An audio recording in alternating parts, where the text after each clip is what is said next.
Hoje eu quero falar com você e a gente vai ter uma conversa muito linda, maravilhosa com o Dr. Rogério. E eu já vou apresentar ele direitinho e a gente já vai conversar. Primeiro eu quero agradecer a todo mundo que está seguindo o nosso canal, que está contribuindo na divulgação, levando essas mensagens de cada podcast para as pessoas que precisam levar para o seu coração uma informação nova e acolhedora. Também agradecer o pessoal de Portugal que está nos seguindo, Estados Unidos. Eu sei que tem outros países que estão seguindo a gente, então ajuda a divulgar aí no seu país para que a gente possa homenagear vocês aqui também, tá bom? Muito obrigada e vem comigo. Rogério amado, mais uma vez. Estamos aqui. Gratidão por você estar aqui disposto, né, de fazer essa conversa que vai ser linda. E vamos contar para todo mundo como é que está esse caminho para você antes que o teu livro saia, né? Como que está esse caminho da espiritualidade e do conhecimento. Bom, Márcia, obrigado por me trazer aqui para esse espaço de novo. Foi uma alegria, né? A primeira participação. Eu acredito que vai ser também muito, muito prazeroso a gente estar aqui compartilhando com quem nos ouve alguns pontos de vista, né, que podem ser congruentes ou podem até ajudar alguma trajetória a ser mais congruente, né? Claro. Bom, o livro ele está caminhando, né?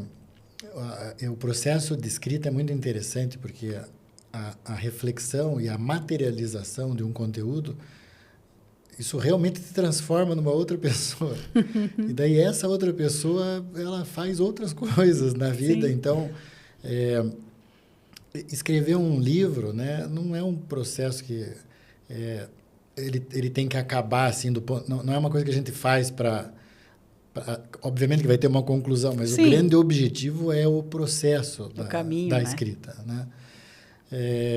Então, ele tem sido muito...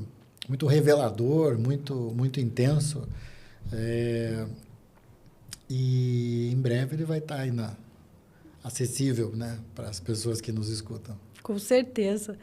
E para você, né, que vem dessa ciência, né, dessa academia, né, tão baseada em conceitos pré-estabelecidos, né, que traz o conhecimento de uma forma que, digamos que é mais fechada, né? Que ela é acadêmica, né? Ela pertence a um grupo.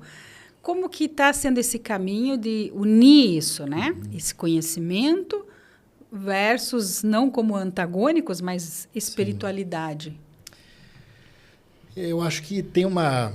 Vou trocar o verbo eu acho, né? Eu realmente acredito que isso tem uma origem muito ancestral.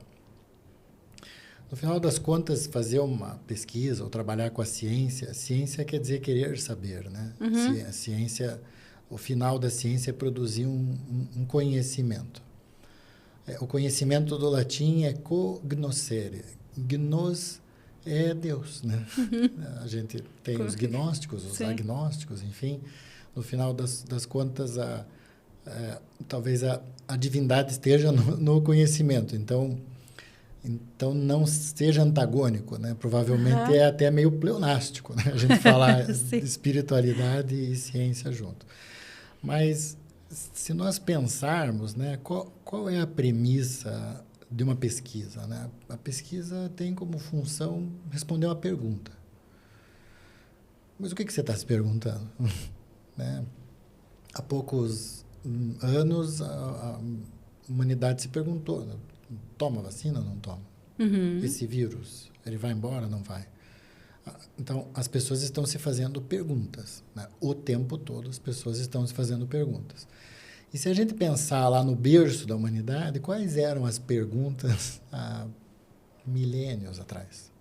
Né? O que faria diferença para o ser humano? O ser humano se perguntou assim, e como seria se eu parasse de ficar peregrinando, né? Como seria se eu parasse de ficar nômade? Eu não sei se ele se perguntou e daí parou, ou por ter parado, se perguntou se devia ficar. Se devia continuar nômade, né? Um dia ele parou. Quando ele parou, ele entendeu que poderia ter uma base, daí ele procurou talvez uma caverna. e fez uma exponencial na evolução da humanidade o dia em que o homem parou, resolveu se proteger com uma caverna, um abrigo, e começou a plantar e criar animais ali para a própria subsistência. Então, nasce a agricultura. Dali a um tempo, ele começa a se perguntar, ponho 2 sementes, uma semente? Posso deixar o bode comer semente? E se a chuva não vier? O tempo todo a gente está se perguntando, né? E talvez mais ancestralmente ainda, né? Quando a gente não tem uma divisão exata, assim, mas a gente tem lá as eras glaciais. E aí, em algum momento, lá naquela transição do Neandertal para o Sapiens, o homem deve ter se perguntado algumas coisas. O que eu faço para continuar sobrevivendo? Hoje, a teoria aceita que os dois coexistiram, né? E um veio da Etiópia, pelo Oriente Médio, o outro tinha uma outra localização ali já na Europa. Mas o fato é que quem sobreviveu foi o Sapiens e nós estamos aqui contando essa história hoje. Sim. Né? Eu não sei como é que seria o podcast com Neandertal. No entanto, os relatos que a gente tem de antropologia, ao Neandertal é atribuído o ato de enterrar os mortos e fazer uma alusão ao que foi ensinado por aquela pessoa que faleceu. Então, uma honra, né? Uma honra. Enterrar, tinha um ponto aqui, jaz, né? Eu sempre brinco aqui, o Zé Zé da lança, ensinou a gente a fazer lança de ponta fina. Mas para que serve isso? No final das contas, ele está passando para a geração seguinte um conhecimento, esse legado. Então, esse legado, a escrita, o hábito, a cultura, como ele é passado, ele conta para aqueles que estão chegando os percalços que a geração anterior passou.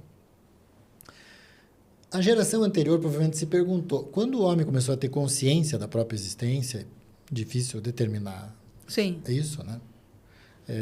Todo animal talvez tenha uma consciência que é própria da sua ânima, né? Da sua natureza específica. Mas o homem, né, quando começou a ter percepção da sua existência, ele começou a se perguntar, mas de onde que eu vim? O que eu estou fazendo aqui? Para onde que eu vou? São perguntas que nós ainda estamos fazendo essa pergunta, né? E aí você tem, então, alguns conhecimentos, né, que podem explicar isso. Eu assumo o conhecimento teológico, entendo, Deus nos criou, Deus na forma como as nossas muitas culturas entendem, e os escritos que confirmam a sua existência fazem as pessoas suscetíveis a essa metodologia plenas, porque elas têm uma explicação, têm uma conexão, têm um significado e têm um sequenciamento na vida.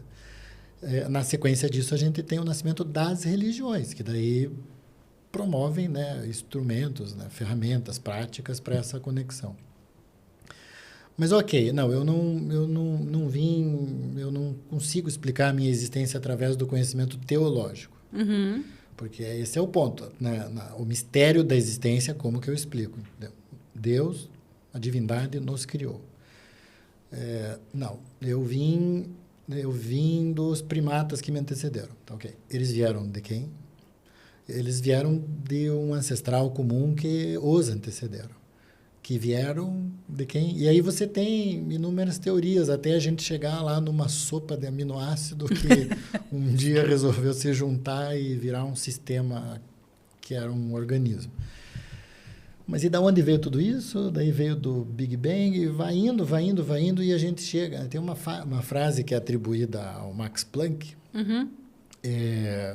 que ele fala que quando ele começou a beber da taça da ciência, tudo parecia quântico, explicável, racional, absoluto.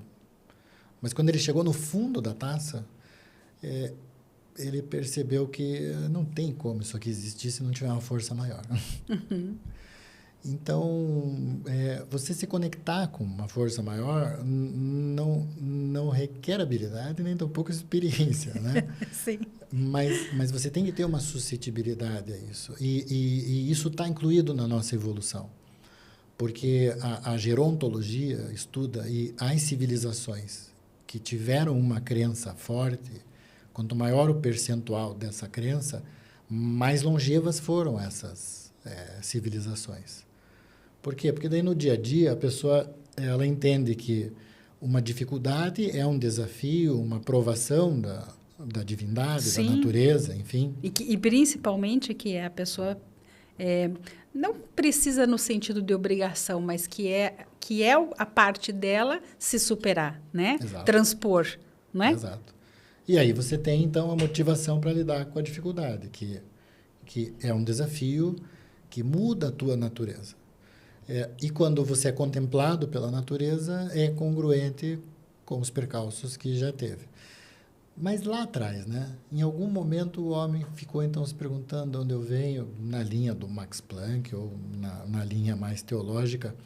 Em algum momento o homem começou a observar o que acontecia com o outro homem. Então o homem observou que se o outro homem fosse muito machucado, ele parava de respirar. E aí, talvez, né, pelo período em que, né, quarta era glacial, a palavra espírito, né, no final das contas, ela quer dizer expiração. Sopro. Expiração. Então, talvez isso, aquele vapor d'água, né, seja muito visível, né, quando a gente pensa daí, né, em era glacial. Sim, né? Sim, claro, porque frio, né? Saía aquela... Você via a respiração. A respiração. Mas o que se percebeu? Que o homem muito machucado, o homem muito idoso, o homem que eu digo a humanidade. Sim, né? Não é o gênero, né? O ser humano. Aquele vapor parava de sair. E o que acontecia? Dali a um tempo, o corpo não funcionava mais. Então, um corpo que não é capaz de produzir esse ciclo de expiração, ele não funciona mais. Mas será que primeiro para a função e daí o vapor vai embora? Ou o quê? Então, mais perguntas. Quando isso chega, quando estas perguntas chegam numa sociedade como a grega, que você tem muito da agronomia resolvido já. Uhum. Você já tem cidades constituídas. É muito a pirâmide de Maslow, né? Sim, das necessidades humanas. básicas. Resolveu, não mora mais na caverna, tem o que comer, tem um sistema. Tem água. De repente, você começa a pensar, então, para que eu existo? Né? Porque você resolveu as etapas anteriores das necessidades humanas. E aí o grego ele fica observando e fica se perguntando. E aí você tem pessoas, né, como Aristóteles, né, na sequência Hipócrates, Platão. Você tem inúmeros pensadores que passam o dia observando. Trazendo conexões, explicando. Muito do que se tem, por exemplo, na medicina antroposófica vem dessa observação, inclusive desse período clássico. Sim. As pessoas, o que o grego observava? As pessoas ficam diferentes se é de noite ou de dia. Tá, então, já tem uma diferença. Mas de noite ela apaga como se estivesse morta, mas ela continua respirando, então ela está só dormindo. Uhum. Porque estar hipnotizado, dormindo ou morto tem algumas diferenças metabólicas, né? Sim. E o grego percebe isso. Bom, durante o dia, se está frio ou calor, tem diferença. Se é primavera ou verão, tem diferença. E os gregos veem muito, sim, nessa questão do vapor e não tinha estudos anatômicos, né? Assim, então, a gente precisou que pessoas se dedicassem a estudar o corpo, para a gente começar a entender o que esse fluido fazia dentro do corpo. E é muito interessante, tem alguns relatos da medicina grega, né? Sim. Greco-romana, porque depois o romano importa tudo isso, né? Mas da medicina grega, eles começam a ter acesso à anatomia, algumas dissecções, né? O sistema nervoso, por exemplo. Quando eles veem que o cérebro tem câmaras onde tem líquido dentro, e tem a história do vapor, né, que vem por gerações, sim, eles entendem que é como se o cérebro, toda aquela massa cinzenta, fosse como um pote de barro para proteger aquela água que está lá dentro, que é o líquor. Uhum. Como se o líquor fosse a grande parte funcional. Na história da neurociência, a gente tem esse relato. Uhum. E, na verdade, claro, o líquor é importante, mas a parte que funciona é o o pote de barro, que Sim, são os nervos e que fazem as conexões. Mas eles percebem, e vem a teoria dos humores, né? Humores de fluidos. Então, perfis comportamentais, se o indivíduo tem o sangue, né, como o fluido mais evidente, né, que são os indivíduos sanguíneos, que são pessoas altivas, né, muito carismáticas. Os fleumáticos. Os fleumáticos, que o fluido é o ar. O colérico, que é a bile. Daí você tem a bile amarela e a bile negra. A bile negra, negro é melano, né? Então, melancolia, né? Sim, a bile negra, que torna a pessoa mais resignada, mais quieta, não é tão comunicativa. Então, eles começam a fazer combinações e a medicina começa a surgir da observação e dessas combinações. Eu vou falar uma civilização anterior no sentido mais poético, né? Mas algumas civilizações anteriores, os sumérios, eles já faziam medicina. Mas a consciência que o sumério tinha, assim, ele era uma civilização na Mesopotâmia. Então, só existiu a civilização porque tinha 2 rios no meio de um deserto, né? Então, eles tinham uma consciência de que as doenças eram castigos divinos. Mas quem eram os deuses? Para os sumérios eram os astronautas, né? Porque eram extraterrestres mesmo, né? Que vinham de um outro planeta, tinham outra dimensão e tomavam, né, conta daquela civilização. O grego, o egípcio, ele se apropria, né? Todos esses antecederam os gregos, mas o egípcio ele se apropria disso. Mas o egípcio ele traz uma questão para a história que é algum pragmatismo que é egípcio. É muito interessante, assim, onde o faraó morava, nos fundos morava o médico. Então, você vai ver aquelas figuras, as esculturas egípcias, o faraó, né, que é o faraó quer dizer, é o faraó de Deus, né? Então, ele é a divindade na terra. O faraó sempre é uma figura belicosa, forte, imponente, com o pé para frente, mão fechada, né? Você não tem estátuas de faraós envelhecidos, porque a mensagem que é passada é da energia que ele traz. E mesmo que ele tivesse envelhecido, você não tem imagens do corpo envelhecido, porque o que está sendo retratado é o vigor dele.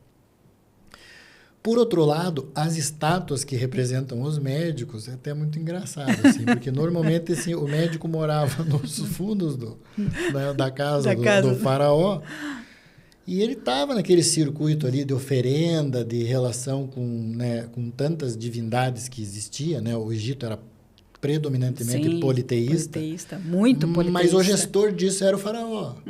Então, o médico ele transitava um pouco nisso. Então, as imagens, assim, os médicos têm até um sobrepeso, assim, né? Porque eles se alimentam com fartura, não tem trabalho físico.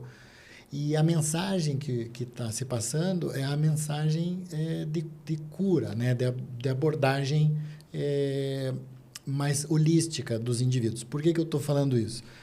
Porque tem uma questão de registro de pesquisa / ciência e espiritualidade muito forte do Egito Antigo. O médico não tendo que buscar moradia, não tendo que ir atrás do alimento, tendo prestígio social e a proteção do faraó... E não tendo que pagar boletos? Não tinham que pagar boletos. Isso criou um cenário muito favorável para a cognição humana fazer alguns registros, que são os famosos papiros. Então, é muito interessante, assim, porque os papiros, se você for nos museus, você vai ver lá o papiro de Ebers, papiro de Edwin Smith. Nem Ebers nem Edwin Smith eram egípcios. Eles foram os ingleses que acharam os papiros. Então, o papiro tem o nome de quem achou, não, e não de quem escreveu. Mas você pega lá o papiro de Ebers, o próprio papiro de Edwin Smith, eles contam cirurgias oftalmológicas. Uau! Naquela época? Naquela época. Nós estamos falando de 5.000, 3.000 anos atrás. Eles contam cuidados obstétricos. Eles contam como realizavam a cura de feridas. E eles contam como eles curavam doenças mentais. Então, um indivíduo que tivesse tido uma lesão numa guerra ou que, de repente, começa a ter um comportamento inadequado, quando ele era entendido um comportamento anormal, não necessariamente inadequado, Sim. ele era entendido como tendo uma doença mental. Uma parte da percepção do egípcio em relação a isso era que um espírito maligno tinha se apossado da glândula pineal dele. Pineal. E, enfim, tem relatos, né, da cultura egípcia de que na glândula pineal você teria um tecido fotossensível, como é a retina. E muito da discussão dos papiros também são em relação a isso. Para que ter um tecido fotossensível no meio de uma escuridão no meio do cérebro? Né? Sim. Então, claro, não se entendiam as conexões todas, né, que existem entre nervo óptico, retina e essa região que chama diencéfalo, onde está a glândula pineal, o corpo pineal. Mas o egípcio ele achava, por alguma razão, que a alma do indivíduo se prendia ali na pineal. E ele entendia que tinha que livrar a pessoa daquele espírito maligno. Então, o que ele fazia? Um procedimento que se chama trepanação. Você já ouviu falar disso? O nome não é estranho, mas eu não me lembro o que é. É a perfuração da calota craniana, né? Liberando aqui a parte óssea e acessando daí a víscera que está dentro. Então, eles faziam a trepanação do indivíduo. Como é que se sabe disso? Pelos relatos, né? Então, então você imagine o que é 2, 3 mil anos antes de Cristo, você perfurar o crânio de uma pessoa para liberar a pessoa de um espírito maligno. É óbvio que isso tudo não acontecia sem ter um aparato espiritual, cultural, para que houvesse toda, né, essa condição xamânica, né, de você fazer essa liberação espiritual. E provavelmente algumas vezes isso dava certo, porque encontraram fósseis de egípcios com a trepanação cicatrizada. Então se cicatrizou é porque ele sobreviveu à trepanação. Sim, com certeza. E isso se segue. Então, o que o egípcio faz? Ele pega aquela consciência espiritual, que era talvez um legado de pai para filho, ali, ou de geração para geração, e ele tabula isso. Mas em muitos escritos egípcios, tem lá. Então, esta é uma doença que acontece quando temos a fúria de Anubis. Então, você deve, primeiro, o ritual sagrado, para daí a execução técnica. Isso vai indo. Então, os sumérios, por exemplo, são o primeiro registro de alguma questão de cura, até do que a gente tem hoje como escola médica, porque eles treinavam as pessoas, eles dividiam, eles setorizavam. Esta é uma doença do corpo e eu vou tratar. Existiam pessoas que tratavam. Esta é uma doença da alma e eu não vou tratar. E esta é uma obsessão. Então, eles tinham profissionais da área da saúde específicos. Por quê? Porque são forças diferentes. São forças diferentes. O que foi acontecendo foi que, à medida que aquele indivíduo, talvez que fosse ali o xamã para fazer a desobsessão, né? Ele tinha um conhecimento e uma vida dedicada para isso. E aí, quando o conhecimento começou a ficar muito difundido, hoje a gente... sei lá, eu posso pedir para o ChatGPT fazer meu mapa astral. Sim. Então, o conhecimento ele ficou muito difundido. E aonde a gente chegou, né, com essa diluição, com essa divulgação massiva do conhecimento? Nem tudo é verdade. O mundo é o que você pensa que é. As pessoas recolhem aquilo que faz sentido. E hoje a gente tem perguntas que colocam em dúvida a nossa própria ética. A gente sempre teve questões éticas, né? Mas quando você pega, por exemplo, na evolução do egípcio para o grego, que começa a tabular isso, de repente a gente fala assim, por que o pai da medicina é o Hipócrates? O que o Hipócrates fez de diferente dos outros que, né, ele que foi antecederam. Tão médico né? quanto os outros. Claro. Mas ele pega todo esse conhecimento que está escrito e faz um compilado disso, que é o Corpus Hipocrático, e começa a ensinar as pessoas. Desta época, né, assim, a gente tem esta organização. Né? Eu estou falando muito da parte médica, porque a minha formação é médica. Sim, mas tem um caminho aí. Claro, mas assim, a saúde é talvez assim, a grande moeda do ser humano, porque nada tem sentido, né, se a pessoa não tem saúde. E aí ela tem a saúde, que é produto da sua genética, produto das influências ambientais. Da epigenética. Da influência desse ambiente todo sobre ela, mas, acima de tudo, de como ela reagiu a isso.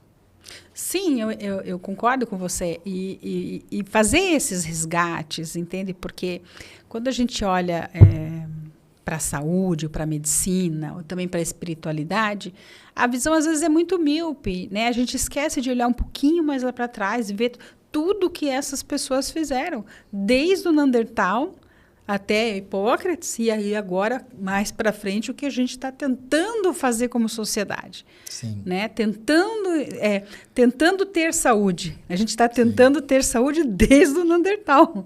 Né? O tempo todo. O tempo todo. Como é que tem uma frase popular? O objetivo é morrer jovem o mais velho possível, não? Como é que é? Morrer. Tem uma. Me escapa exatamente, sim. Mas a ideia é envelhecer com saúde. Né? A gente produz, por exemplo, hoje as pessoas que estão ali com mais ou menos 50 anos, elas estão sendo chamadas de geração sanduíche, né? Porque elas foram ensanduichadas por 2 gerações. É a primeira vez que a gente tem de forma abundante octogenário, nonagenário, com condições boas de saúde. Sim, que não estão gagá, né? É o paradoxo da medicina, Sim. Né? A gente, preservando a vida, aumenta o tempo de vida, o que pode fazer que manifestações de saúde, né, acabem acontecendo. Então, esse é o paradoxo. A gente mantém as pessoas vivas, elas vivem bastante para ter uma doença crônica, enfim. E os mais jovens, né, eles são cuidados por essa geração também. Então, essa geração ela tem um foco na geração que antecedeu e um foco na geração que está chegando. E aí com todas as, né, peculiaridades das gerações que estão chegando. Mas tem um aspecto interessante que quando a gente pensa, então, tá, ok, a pesquisa ela serve para responder uma pergunta. A pesquisa científica ela é metódica. Significa que se eu determinar uma sequência de observações e disser, olha, tua boca está seca porque você está com sede. Então, vá tomando água, que daqui a um tempo a tua hidratação vai acertar. Eu posso te falar isso baseado nos estudos clínicos, né, da boca seca. Da boca seca e da boa hidratação. Ou eu posso te falar isso simplesmente porque a tua avó percebe que quando as pessoas estão com a boca seca, né, você tem que se hidratar. Por exemplo, assim, não sei, não quero te colocar em fria, mas lá, quando você era adolescente, você não ouvia dizer assim, o que as avós, as mães davam para... A menina tá com cólica menstrual. O que as mães davam? Chá do quê? Você lembra? Sim, chá de alecrim. Chá de alecrim, canela. Canela, né? Então, a avó é PhD em academia científica para... Não, com quem ela aprendeu isso? Com a avó dela. Com a avó, e a gente vai chegar de novo naquela sopa de aminoácidos lá, que não sei de onde que inventaram a canela. Mas, assim, a avó fazia isso num tipo de conhecimento. A gente falou do conhecimento científico, a gente falou do conhecimento teológico e a gente tem o conhecimento empírico. Que é o que está funcionando, o que deu certo. A minha avó fez e funcionou.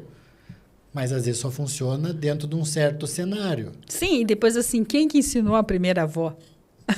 Né? Isso. E aí a gente chega para a gente é muito confortável falar hoje assim, não, porque minha avó ensinou isso, minha bisavó fazia para ela e a avó dela fazia para ela. Tá, mas quem que ensinou a primeira avó? Né? Como que essa primeira avó teve cólica e tomou um chá de canela e disse, passou? Né? Então, tem um conhecimento que é empírico. Esse conhecimento empírico é uma conversa... Claro, e a prova, a comprovação de que funciona. A ciência tenta explicar o que aconteceu ali naquele ambiente. Então, tem uma meta-análise, né, que é uma reunião de vários estudos, mostrando, demonstrando, comprovando, de alguma maneira, o resultado anti-inflamatório, anti-espasmódico das substâncias que tem no cinamomo, lá, que é a canela. Uhum. E que tem em outras substâncias também. Isso que a gente aprendeu pode ter lá uma origem muito ancestral, xamânica. Alguém começou a fazer isso. E isso foi passado de geração para geração. Se eu não tiver isso tabulado, publicado, registrado, como a ciência tem de rigor hoje, a gente chama isso de conhecimento empírico. Uhum. O conhecimento empírico ele é ametódico, né? Para fazer o chá, quanto de canela que põe? Quanto de água? Que temperatura? Sim. Se morar no litoral, ou em Curitiba, ou lá em La Paz, é a mesma coisa? Não, e também tem assim, você ferve, é por decantação, né? Porque tem diferentes. Deixa na infusão, espera, folha verde. Toma gelado, toma quente. Exatamente. Né? Porque tem tudo isso. E a quantidade é muito importante, porque não é porque é natural que você pode tomar o quanto você quiser. Tem ervas que são extremamente tóxicas. Sim. E aí, nessa, a gente tem uma situação que a gente não sabe exatamente se é o efeito da fé da pessoa ou se é o ciclo da doença mesmo, mas aqui a gente pode ter essa reflexão, que é o tal do efeito placebo, né? A pessoa tomou o chá com a crença de que iria melhorar, o quanto ela melhorou porque a proteína anti-inflamatória foi lá e bloqueou realmente a inflamação, ou o quanto ela se sentiu acolhida por aquele chá quentinho, ou assim, alguém fez o chá para ela. A atenção, o chá faz mais né? efeito, né? Não, a atenção, o carinho, a preocupação, né? Aí a gente entra na questão das emoções, né? Eu digo que, às vezes, nós somos educados numa cultura de coitadinhos, Sim. Né? Porque quando que a gente recebe atenção? Do pai, da mãe na nossa casa. Quando a gente fica doente. Quando você fica doente, você vai ter mais atenção, você vai ter uma comida especial, você vai ter um mimo, tipo assim, né? Então, assim, a gente muito cedo aprende emocionalmente que estar doente é uma boa moeda de troca emocional. Sim. E a dor faz você fletir o olhar sobre você. Fletir sobre si é refletir. Então, a dor gera reflexão. Daí a gente tem todos esses cenários. Quando a gente fala de ciência, né, eu não posso deixar de citar numa conversa assim, né, talvez um personagem histórico assim que acho que eu olhando assim, eu gosto muito de estudar a história, né, da metodologia científica.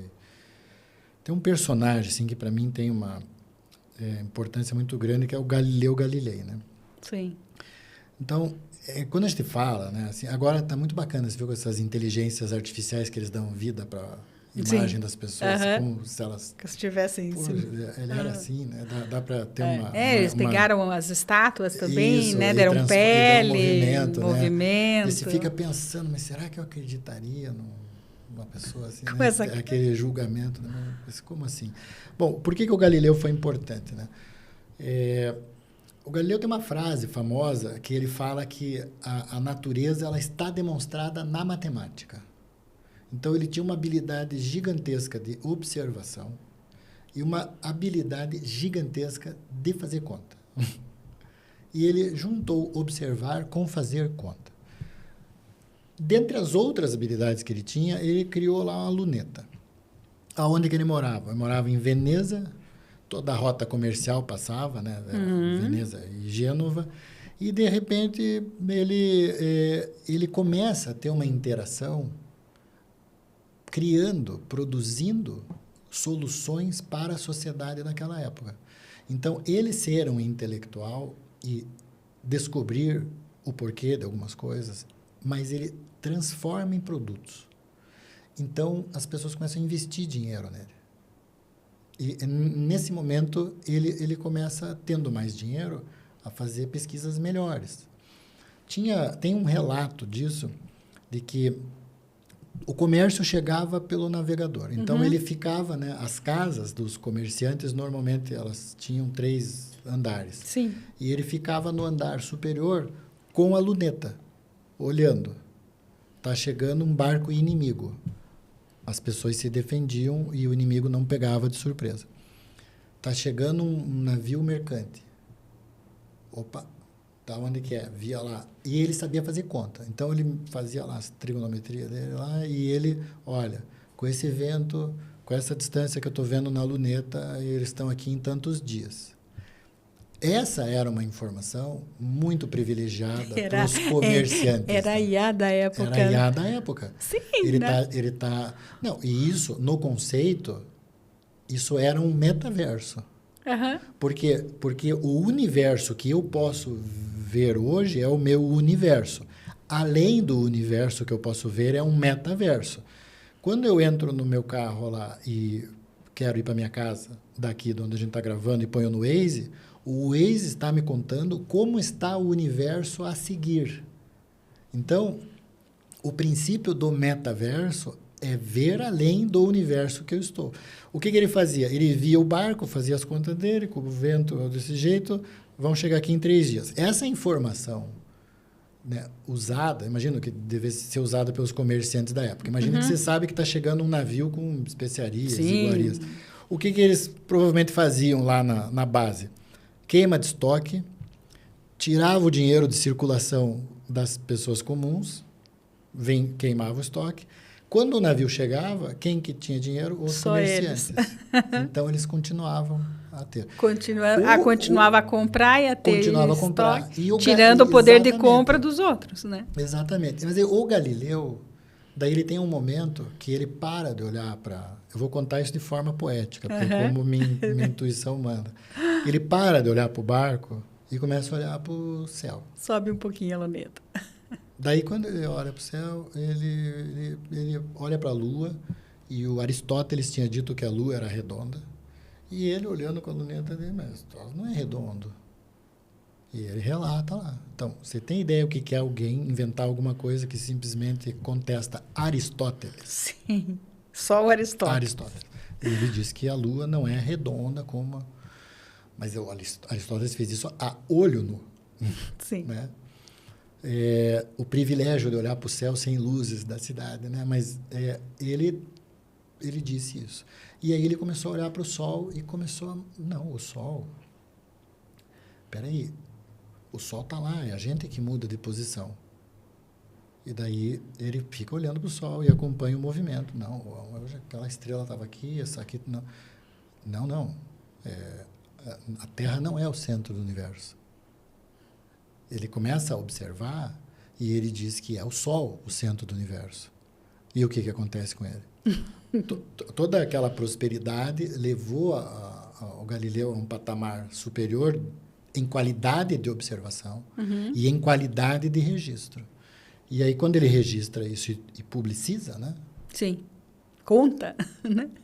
Nem todo mundo queria saber isso. Se achasse. Nem todo mundo queria saber e nem todo mundo queria que soubessem que a Terra não era o centro do universo. E aí eu não estou julgando, né, as pessoas que não queriam, mas elas não queriam porque não sabiam ou porque era muito ruim não ser, né? Aí você mistura tudo Sim. que é tipo de percepção e interesse. E aí falam, pare, Galileu. Não posso parar, olha ali as manchas, o Sol não é... Nem o Sol é igual, talvez a gente nem esteja parado no universo, talvez o Sol seja uma coisa muito pequena. Pare, Galileu. E daí ele é condenado pela Inquisição. Quando ele é condenado pela Inquisição, o que acontece? Os comerciantes que patrocinaram muitas pesquisas, não, você vai patrocinar aquele marginal... Sim. Porque é isso, né? O indivíduo, ele vai à margem da sociedade. Ele vai à margem da sociedade, ele vai sendo considerado um bárbaro. E o Galileu, ele não morreu pobre, porque ele tinha uma condição, mas ele morreu acho que perto dos 80 anos, 77, 80 anos. Que era muito para aquela época. Muito, exatamente pela condição, muito, né? Talvez social que tivesse. Que tinha. Mas ele não morre não pobre. Não era a Idade Média. Não morre pobre, não morre rico, mas ele... morre marginal. Tem que ficar em silêncio. Morre marginal. Morre marginal. Exatamente. E aí você percebe que tem outras coisas acontecendo, né? Mais ou menos, né? Um pouquinho na mesma época, daí a gente tem o René Descartes, que ele começa também, ele consegue usar a mente dele para pensar a realidade. E aí ele vai lá e escreve uma obra falando dos problemas da alma, uma obra falando dos problemas do corpo. Daí esse livro vai rodando, e a alma e o corpo, daí esse livro vai rodando, vem a Revolução Industrial. A Revolução Industrial, ela traz mais ou menos o fenômeno que aconteceu com o Galileu Galilei, só que a enésima potência, porque daí o conhecimento é poder. E não é à toa que Gnos está no meio do conhecimento, porque isso, de alguma maneira, traz uma força divina. Sim. O conhecimento faz com que você faça escolhas, né? Você não foi para lá porque intuiu ou porque foi conduzido. Nessa hora que você faz a escolha, a tua vida se torna gerenciável. E aí a gente tem o homem contemporâneo. Se você pegar a evolução dos cérebros todos... Lá atrás, o Australopiteco era um primata melhorzinho. Uhum. E aí você vai indo até chegar no Erectus, até chegar no Sapiens. E esse modelo de Sapiens que a gente tem mais ou menos 12 a 15 mil anos, talvez. E aí a gente está tendo todas essas transformações. Então, as perguntas que eu faço geram um modelo de resposta que eu tenho, que eu quero atingir. Hoje a gente tem, né? Eu até acabei assistindo um curso sobre isso esses dias, porque a gente tem hoje... Sabe aquele filminho lá do Como Treinar Seu Dragão? Uhum. Que o menininho acho que perde lá uma parte, eles põem uma prótese lá. Sim, né? Uma prótese na asa. Isso. E isso é muito interessante, assim, porque tem todo o aspecto da gente entender como a deficiência pode ser... né, tratada. Tem uma questão subjetiva muito bacana aí. Não é nem subjetiva, é objetiva mesmo, porque ele tem uma órtese lá, uma prótese. Mas a gente consegue, por exemplo, criar hoje, com o nível de conhecimento que a gente tem, substitutos de órgãos. Né? Sim. Você está acompanhando, transplantar órgão de animal, bioimpressão. Eu consigo pegar um tecido de alguém, aumentar esse tecido e implantar na pessoa de novo. Eu consigo, o coração não funciona, eu ponho um marca-passo na pessoa. Hoje tem-se relatos assim, de mais de 300 tipos de monitoramentos diferentes que a gente pode ter. E aí a gente chega na discussão. Uma pessoa que tenha tantos monitoramentos, tantos chips, chega uma hora que ela não tem mais uma condição humana. Uhum. Então, ele é um transhumano. Então, você tem atitudes em relação a isso. Você tem as pessoas que são chamadas de tecnoprogressistas, ou seja, vamos deixar a tecnologia entrando enquanto estiver ajudando. Okay. Mas você tem que discutir a filosofia, a religião, a ética. E existem esses grandes grupos. Né?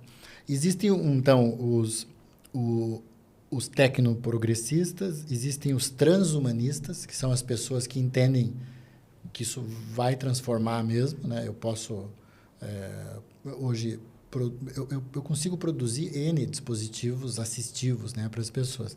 E a gente tem um grupo que é um pouco mais avançado, que são chamados de singularicistas ou singularistas. Já, porque você fala muito de que vai haver uma singularidade tecnológica que, tendendo de forma exponencial, vai tornar o intelecto humano assim, muito pequeno em relação a esse conhecimento.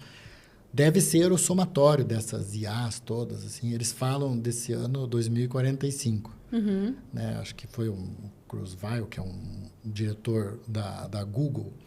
Ele foi um dos primeiros a falar disso.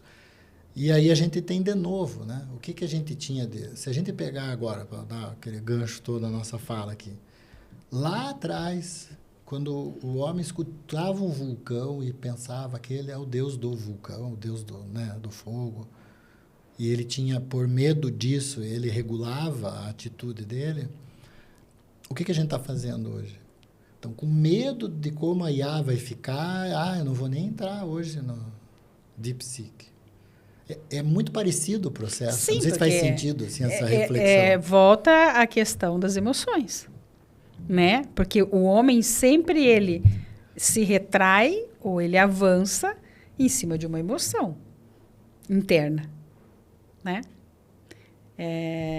E, de novo, se esse caminho da IA é assim, e se a grande maioria entender que esse é o novo deus do vulcão, eu vou me retrair porque eu não sei com o que eu estou lidando.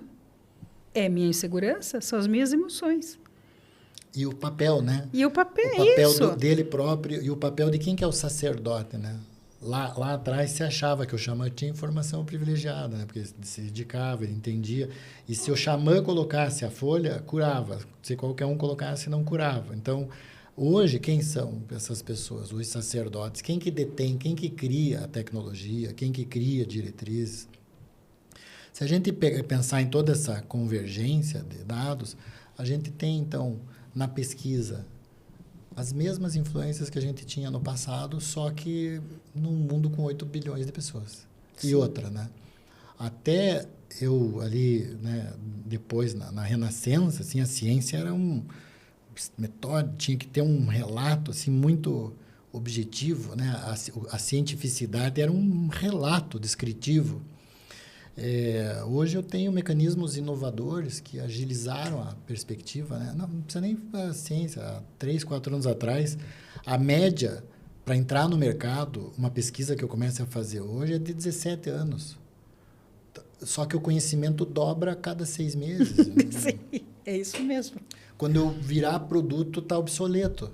Não, e você viu que teve um grande pesquisador aí que fez uma experiência, ele lançou uma pesquisa e recebeu um prêmio, foi aplaudido maravilhosamente bem, não vou me lembrar o nome dele agora, e depois de um certo dado momento ele disse que aquilo tudo era mentira, que era só um teste, que ele queria provar uma espécie de corrupção intelectual no meio, entende? Sim. Porque ele era famoso. Sim. Né? Então, assim, a gente tem que ter esse balance, né? Não tem como esse mundo viver sem as duas vertentes. Tem ciência e tem espiritualidade. E cada vez que ela se desequilibrar uma ou a outra, a sociedade paga a conta. Com certeza. Se você pensar, né, no que se baseia a informação científica, ela se baseia numa evidência. O que é a evidência? É algo que todos podem ver e aferir dentro de um sistema que tem uma métrica. Então, esta xícara é de porcelana. Uhum. Então, eu vou ter que analisar aqui a molécula para ver o grau Sim. de porcelanice dela. Isso mesmo. Né? Mas tudo bem, todos estão vendo essa xícara, então essa xícara é verdade que ela existe aqui. Ok. Em linguagem científica, eu narro a ocorrência desses fatos. E isso cria infinitas possibilidades de eu fazer combinações.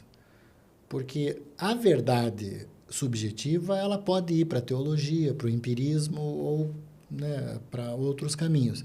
Mas esse relato fez a gente lá, quando a gente estudava lá, eu tinha um professor que falava, quando eu estudava na Tia Clotilde, né, que era a escolinha lá, ela me ensinou a fazer soma, maçã com maçã, laranja com laranja.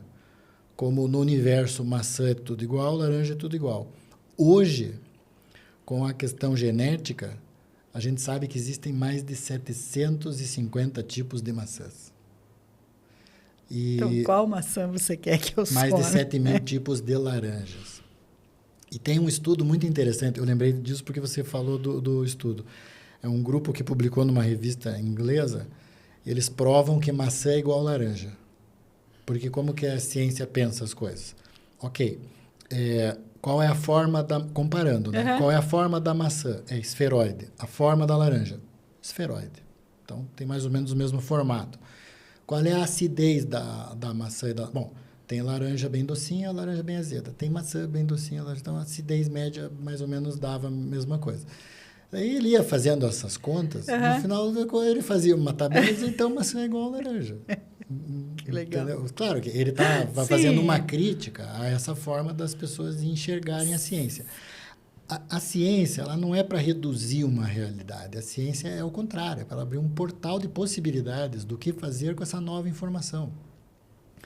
E as pessoas que estão imersas no cenário da cientificidade, elas vão descobrir soluções. Eu me sinto privilegiado de trabalhar na área da saúde e de trabalhar com pesquisa e trabalhar com ciência. Por quê? Porque a gente tem problemas reais, de pessoas reais. Sim. E tem ciência na gestão, tem ciência na prática da saúde, na médica. A ciência está por todos os lados. A gente faz toda uma manobra técnica para, no final das contas, a pessoa se sentir bem. E se sentir bem e ter saúde é um status que não é só biológico. É psicológico, é social e é espiritual. É verdade. Está no conceito da Organização Mundial da Saúde esses 4 pilares. Sim. Então, a saúde espiritual. É isso. Então, para terminar essa conversa, porque o nosso tempo se foi, vamos unir ciência e espiritualidade com uma sinergia. Intua aí, agora, dentro da sua espiritualidade, um número de 1 a 8. 8. Nossa, mas como todo mundo gosta desse aqui. Bom, trazemos aqui, então, uma representante espiritual do Brasil, que foi a minha pesquisa científica, que eu fui procurar no Brasil que existisse uma divindade da nossa terra, antes da colonização e também não importada de outras culturas. E eu encontrei Si. Si, em Tupi-Guarani, quer dizer a mãe do Brasil. Olha. Então, ela estava aqui antes de nós. Então, que ela possa acolher os nossos conhecimentos e a nossa espiritualidade enquanto vivos nessa terra linda. Amado Rogério, mais uma vez gratidão. Foi uma conversa linda. Parece que foi 5 minutos, mas você vai ver. Vimos o tempo passar. Né? Eu vi. Você viu, não, mas eu vi. Amados, como eu sempre digo, vamos despertar.